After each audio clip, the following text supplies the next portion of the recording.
The headline reads, Florida man questioned following civic embarrassment. UF head man Billy Napier garnering plenty of criticism for an uninspired performance by his Gators in a 41-17 loss to rival Miami. Napier claimed accountability in his press conference on Monday, stressing that the focus must remain on fixing the product on field, not on the outside noise from the Gator faithful. Ultimately, a loss early can be a blessing if you don't waste it. And I think ultimately, one thing I can say is we have a group that's working hard.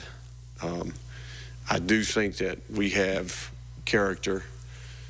We got to go to work on the football part, and I think we got to get more, we got to become a more consistent team, and we have to execute better.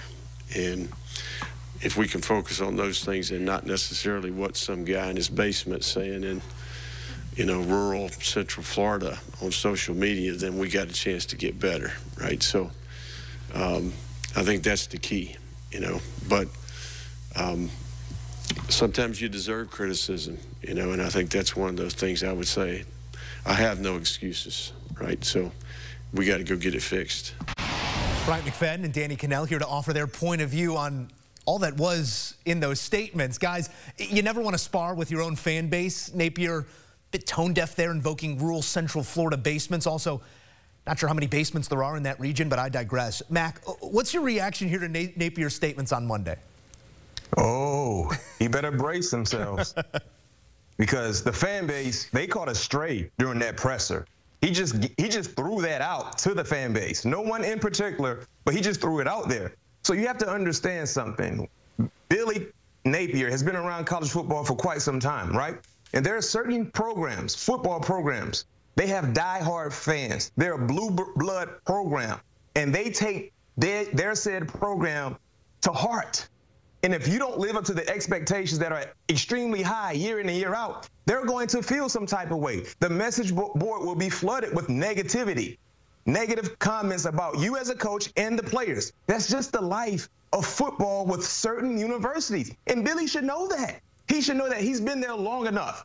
So what happened Saturday, it wasn't because of the fans and they didn't show up. What happened Saturday was his team was not prepared. So just embrace that element.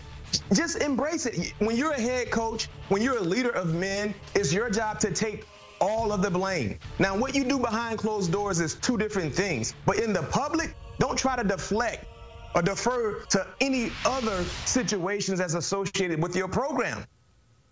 And I can tell you this much. If he doesn't correct his wrongs, it's going to get uglier. Because I don't know exactly what the fans were saying. I can imagine that they just been going bananas because of the expectations of how bad they played against an in-state rival. But what he just said during that presser gave them ammunition to go ahead and just fire off, all in the message board, all on X and social media. So Billy, Coach Napier, be prepared to embrace what is coming behind your statements today.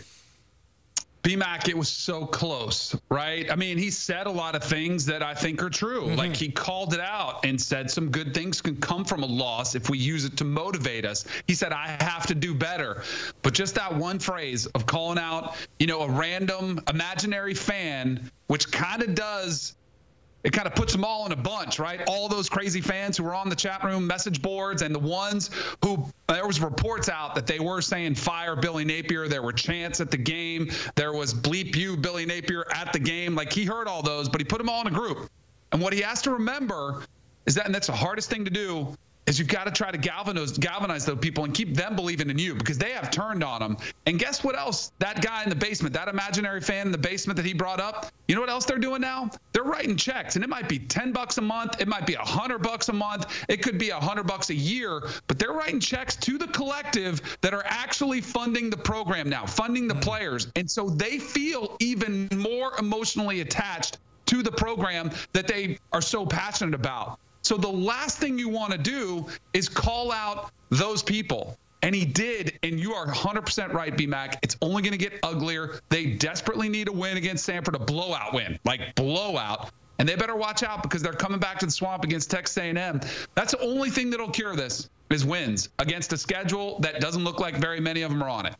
Contract runs through 2029, and if you're talking about writing checks, it would cost a $28.3 million check to get Billy Napier out of that current chair. Fellas, the story rolls on. Thank you.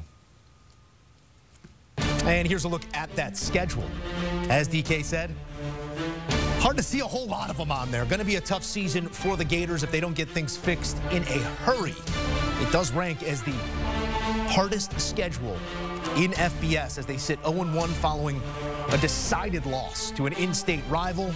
It's Sanford up next, and then a ranked opponent in Texas A&M.